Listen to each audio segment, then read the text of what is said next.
a hub of hope.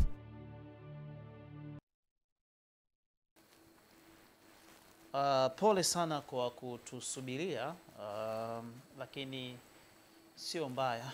Tuko hapa kwa ajili ya kuendelea na sehemu ya mawazo, na Dokta yuko hapa kwa ajili ya kuweza kuanza na wewe kwa dakika chache tu ambazo tuko nazo mahali hapa. We are very sorry, lakini tunaamini umekuwa mvumilivu kwa ajili ya kuweza kutusubiri. Asante Dokta, karibu. Ndugu mtazamaji, tuwasalimu nyote kwa upendo wa dhati kutoka kwetu timu Chomoza. Leo ni siku nyingine Bwana Mungu ametujalia kuwa hai na tuendelee kujifunza. Kumbuka tunaongelea mawazo na tunatiririka hapo katika mawazo yanapopata wepesi na kasi mkubwa au dynamism ya kuzidi katika mahusiano yanayoitwa urafiki. Na tulisema urafiki unaweza kawa katika mazingira, kwa hali na kwa watu au kwa mtu. Leo tukumbuke tunaongelea urafiki na watu. Ni muhimu mno kuzingatia. Urafiki ni ridhaa. Urafiki thabiti kati ya wewe na watu ni muhimu mno. Na maana kuwa na watu karibu nawe. Ukifiwa, ukiwa na harusi, ukiwa na sherehe, ukiwa na tatizo, ukiwa na changamoto, wakiwa wengi ni maslahi yako. Mtu wa watu ndiye mwenye mali. Kumbuka, mali sio pesa, mali ni watu. Kwani hazina kuu katika dunia hii sio benki. Hazina kuu ni watu. Narudia, hazina kuu katika dunia hii sio benki. Hazina kuu ni watu. Ukiwa na watu una hazina. Ukiwa na watu umebarikiwa. Angalia zana inayoendelea leo, haswa kidini, kidunia, kusambaratishana, kuvurugana. Watu wachache wana watu. Na utakuta sehemu inayosambaratisha watu ndio watu wanarundikana pale. Alafu wote waliorundikana pale wana bifu, wana uadui. Kila mmoja yuko single kama yeye. Umoja ni nadra. Kumbe Bwana Mungu mwenyewe alishuhudia pale Mwanzo sura ya 11. Watu walipokuwa na umoja, wana lugha moja, usemi moja, walidhamiria kujenga mnara wa Babeli.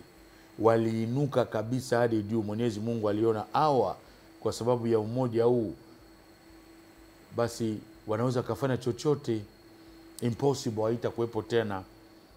Na katika dunia hii utaona impossibility inakuwa nyingi, kwa sababu asilimia kubwa kati yetu tuna mafarakano, kuna vurugu, umoja hakuna, urafiki usipopatikana. Pasipo na urafiki hakuna umoja. Kinachofanya Tanzania yetu kuwa kama tulivyo leo, pamoja na changamoto mbalimbali, ni kwa kuwa kwa Afrika Mtanzania anajengeka kwa urafiki. Ukaribu ndio unaotembea na ukarimu. Zana hiyo ikiondoka, amani inaathirika kwa nchi nzima. Urafiki. Nchi zingine unapishana na watoto wadogo, hawakusalimii. Ukiwa mji kama New York, unakutana na mtu tu unamwambia hi, atakupita, atakushangaa wewe ni nani. Lakini hapa unapishana na mtu za saizi, habari. Kuapproach watu, kuwa karibu. Zana hiyo ndio inayodumisha umoja, amani, kwa sababu inatembea na uhuru. Mtoto mdogo akikupishana na wewe shikamoo, naleta raha. Unaipata Tanzania tu. Tumetembea nchi nyingi. Watu nafikiri kuna magic fulani, lakini ni urafiki. Urafiki.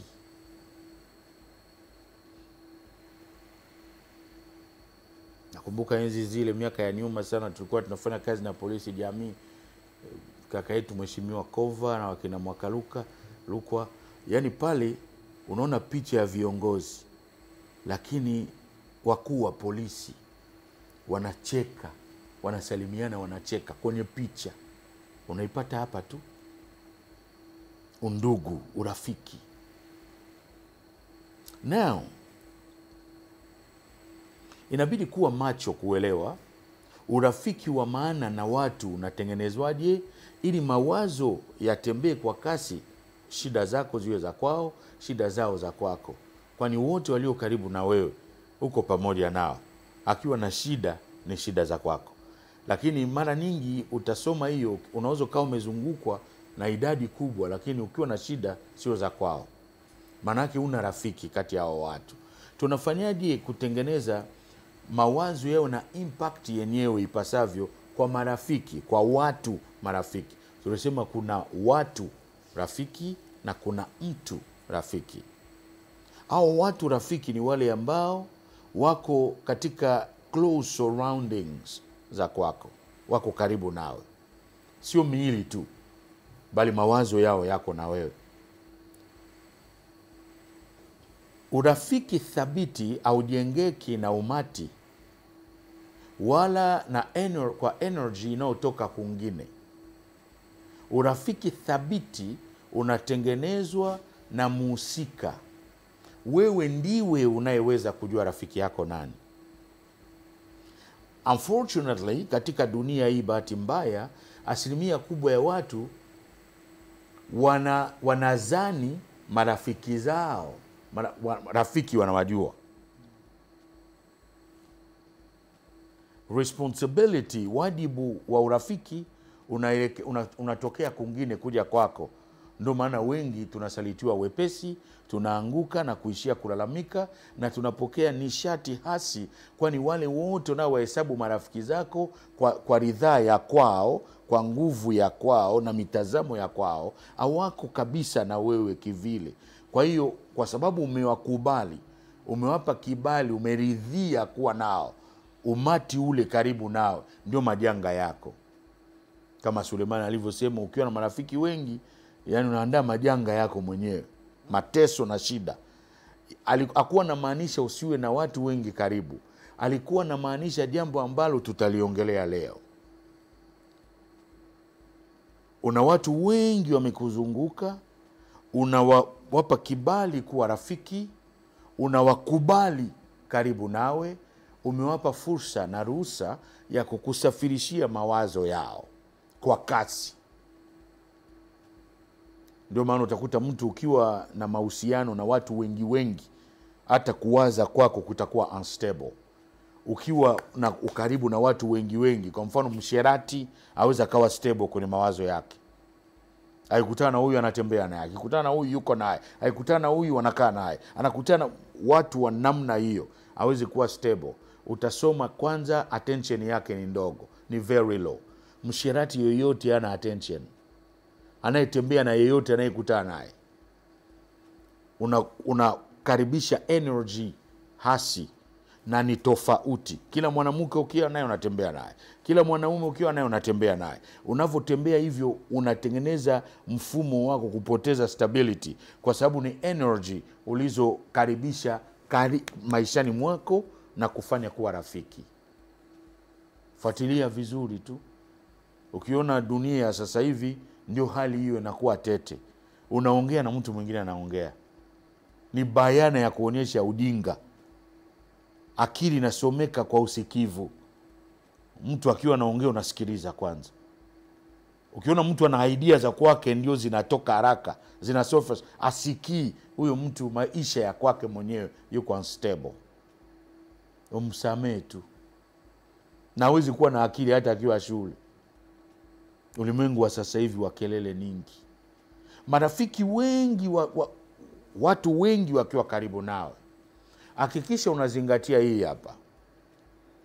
Ni mamlaka ya kwako kuafiki, kukubali mtu kuwa rafiki nawe.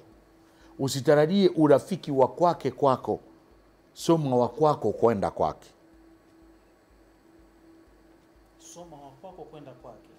Unausomaje? Urafiki wa kwako ni hali, ni attitude.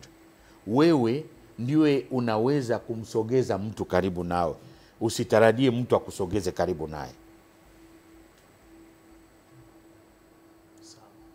You see that? Yes. Attention yako ndio namsogeza awe karibu nawe. Mfano pekee tulio nao Bwana Yesu, na mfano mwingine Mfalme Daudi. Mfalme Daudi baada ya kumshinda Goliati alipata umaarufu. Alivyopata umaarufu, maandiko yanasema kuna umati wa wengi uliambatana naye, na katika watu walioambatana na Daudi, asilimia kubwa kati yao watu walikuwa wanadaiwa, majambazi, wenye kesi mbalimbali, waasi kwa lugha nyepesi. Waliambatana na Daudi, wanaanza kumchombeza. Daudi angekuwa muasi.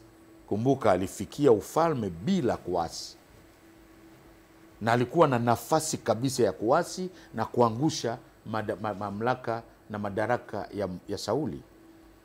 Daudi alichofanya, alikwenda kuomba ushauri kwa mwenye hekima namna ya kuendelea na maisha, akiamua kuwaacha hao wote waliokuwa namfuata, kwa sababu umati ule hakuchagua yeye, walimchagua wao. Katika kufanikiwa na zana ya mawazo ndo maisha yenyewe. Inabidi ufanye kama Bwana Yesu Kristo alifanya. Alipofika alianza huduma. Alipoanza huduma, yeye ndiye aliyeanza kuchagua.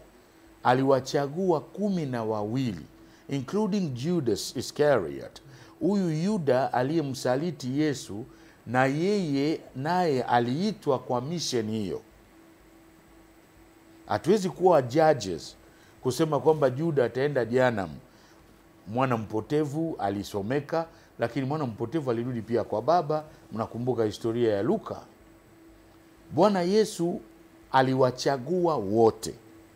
Hadi ilipofikia wakati wa kumsaliti, Yuda alikuwa ameisha kula mkate ule Yesu aliweka kwenye divai, lakini hakuondoka.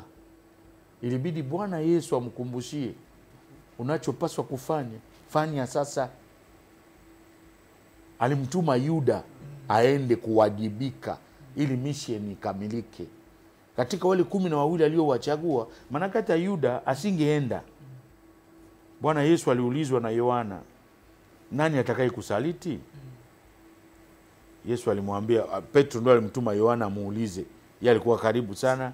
Akamwambia Yohana, nitakayempa mkate ambao nadumbukiza kwenye waini hapa ndiye atakaye niuza. Akadumbukiza akampa Yuda. Yohana alikuwa tayari anajua ni Yuda, lakini Yuda yupo pale tu, haendi popote. Hadi Bwana Yesu alipomwambia, unachopaswa kufanya, nenda fanya sasa hivi. Yuda alifanishwa kwa sababu ilikuwa wito wake. Mwingine alikuwa anauliza swali, niliona kwenye comment, niliripotiwa, nikahakiki kwamba daktari unaongea vizuri, sasa wito wenyewe tunaujuaje? Tutadevelop vyema siku nyingine tutakapoongelea mambo haya. Lakini kwa kifupi kuhusu wito, ni shauku ya uhakika, shauku yenye uhakika ndio wito wako. Aliyeitwa inabidi aitikie. Manake wito ni kama wajibu kwako, jambo ambalo unaweza ukalidibia wepesi, ndio wito wako, bila juhudi, jitihada wala msaada wa mtu. Unaweza ukasharpen hiyo kwa mafunzo na kadhalika, lakini una uwezo wa kutenda hivyo wepesi. Mwingine wito wake ni kuokoa watu, lakini kwa kuimba. Utakuta unaweza kuimba wepesi. Kwa hiyo unaweza ukapeleka message kupitia wimbo. Unafanya pia sawa na mashehe, mapadi na wachungaji. Ni wito. Wito wako ni kile ambacho nakifanya bila jitihada, bila effort, lakini unaweza kujibu kwa hilo jambo. Kwa mfano, wito wa mwanafunzi ni kujifunza. Manake ana uwezo wa kuelewa mafunzo na kujibu maswali katika elimu. Ukiwa na wito, una uwezo wa kuwajibika katika sekta hiyo. Kwa kuwa muda leo, technical issue ilikuwepo kule, sio kwamba mzizani daktari alichelewa. Nyumbani hapo mke wangu anaweza kaanza kupiga hesabu, sasa huyu vipi? Nilifika tu kwa wakati, kulikuwa na tatizo nyingine. Well, yeah. Na leo tuchelesha ni Arnold, tuweke sawa. Sasa Arnold atapata shida. Kwa bahati mbaya naye akujua. Well, so tuseme ya kwamba tutadevelop vyema panapo majali wa next week. Hakikisha wewe unachagua watu wa kuwakaribisha. Wote wanaokusogelea Wote unaoishi nao ni wale uliowakaribisha, ni wale uliyekubali kuwakaribisha. Isipokuwa hivyo, la sivyo, utakuwa unaingilika na kuingiliwa vibaya. Dawa yake, fanya kama Bwana Yesu, ili usije ukawa na lawama nyingi. Watu wengi leo, brother Jimmy, mwanangu Evans, ndugu mtazamaji, iwe ndoa, iwe mahusiano, semina tutatangaza hapa baadaye, iwe ndoa, iwe mahusiano, iwe kikazi, watu ambao wamekusogelea wanaweza wakakuangusha wepesi, na wewe unaweza ukadecline wepesi kuliko wale ambao wewe umewakaribisha. Ukifuatilia katika mahusiano, utaona asilimia kubwa ya wanandoa wamekaribisha watoto, lakini wao wenyewe mume na mke hawajakaribishana. Wamebahatika tu kwa pamoja. Dhamira ile inasomeka, ndio jaribio. Utakuta watu wanapeana taraka, lakini hawatariki watoto. Anajifanya anapenda mtoto sana, lakini mzazi mwenzako aliyefanya uitwe baba, uitwe mama, umtaki. Na yule mtoto ni picha yake pia. What does that mean? It means wewe una uhakika ulikaribisha mtoto maishani mwako, lakini mwenza wako hukumkaribisha. Ilikuwa bahati tu mmekutana, mahusiano yameanza kwa hisia, mkaenda bila kuelewa. Yeyote ambaye wewe umemkaribisha, hata akikosea namna gani, utakuwa na uwezo wa kumudu, kwani utakuwa nasoma nafasi yako kumweka sawa kuliko nafasi yake kujiweka sawa au kukuweka sawa. Sawa na tunavyotazama mtoto. Tumefika mwisho kwa leo. Tutaendelea hapo hapo panapo majaliwa. Na Bwana Mungu atujalie. Tuna semina tarehe 27. Tunawakaribisheni nawe pia uwe balozi. Kuna mambo mengi katika dunia hii, watu wamekata tamaa. Watu wengi wamekatia mahusiano tamaa. Wanadhani mahusiano ni kwa mwanaume na mwanamke tu. Kumbe mahusiano ofisini, kama mfanyakazi, kama bosi, kanuni zake ni zile zile. Mahusiano ni maisha. Yeyote aliye hai anahusiana, na asipojifunza kuhusika, kama tutakavyojifunza Jumapili ya tarehe 27 mwezi huu hapo Sinza, katika ukumbi wa Lulu Mapambano. Hapo tangazo linaongea clean kabisa, kiingilio kinasomeka pale, namba zinaonekana zile zimekatwa kabisa juu. Yeah, sio kwa gharama ya maisha yako. Inabidi uje pale, ni maandalizi ya maana kwa ajili yako. Watakaohudhuria wanajipenda. Najua umelalamikia pia shida zako sana, umekata tamaa. Hebu ndio kwanza tujifunze, kwani maandiko yanasema mtaifahamu kweli na kweli itakuweka huru. Karibuni tarehe 27 mwezi huu Aprili, tutakuwa wote pale Mapambano Sinza, kumbi Lulu Social Hall. Namba naweza nikakutajia, japo kuwa unaona pale kwenye screen yako ya mawasiliano: 0784 570306, pili 0754 570306. Kuna namba na maelekezo yote yako pale. Tunajua tutaelewa namna gani ya kufanya ili tupewe kadi yetu ya kushiriki tarehe 27 hapo Sinza. Karibuni nyote. Ulikata tamaa, jaribu safari hii tujifunze. Kweli inaweza kukuweka huru. Tuwapenda daima. Bwana ibariki Tanzania na uongozi wetu wote. Dumisha amani, upendo na mshikamano. Michakato yote utangulie. Na undugu wetu, uhuru huo udumishwe nawe. Yes. Bwana Mungu abariki Afrika na uongozi wake wote kuanzia East Africa Community. Bwana Mungu abariki ulimwengu wote. Bwana Mungu abariki Clouds Media Family na uongozi wake wote. Bwana Mungu abariki Chomoza na uongozi wetu wote. Bwana Mungu akubariki ndugu mtazamaji mpendwa na wakwako wote. Tuwapenda daima. May God bless and keep you safe. See you next Sunday, God willing. We love you. Thank you.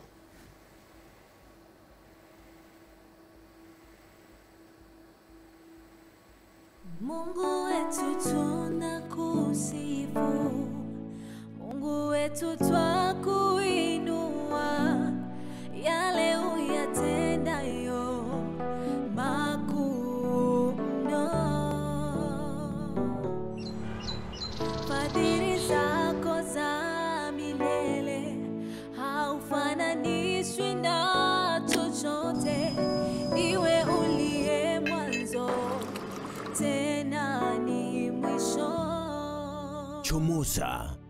hub of hope.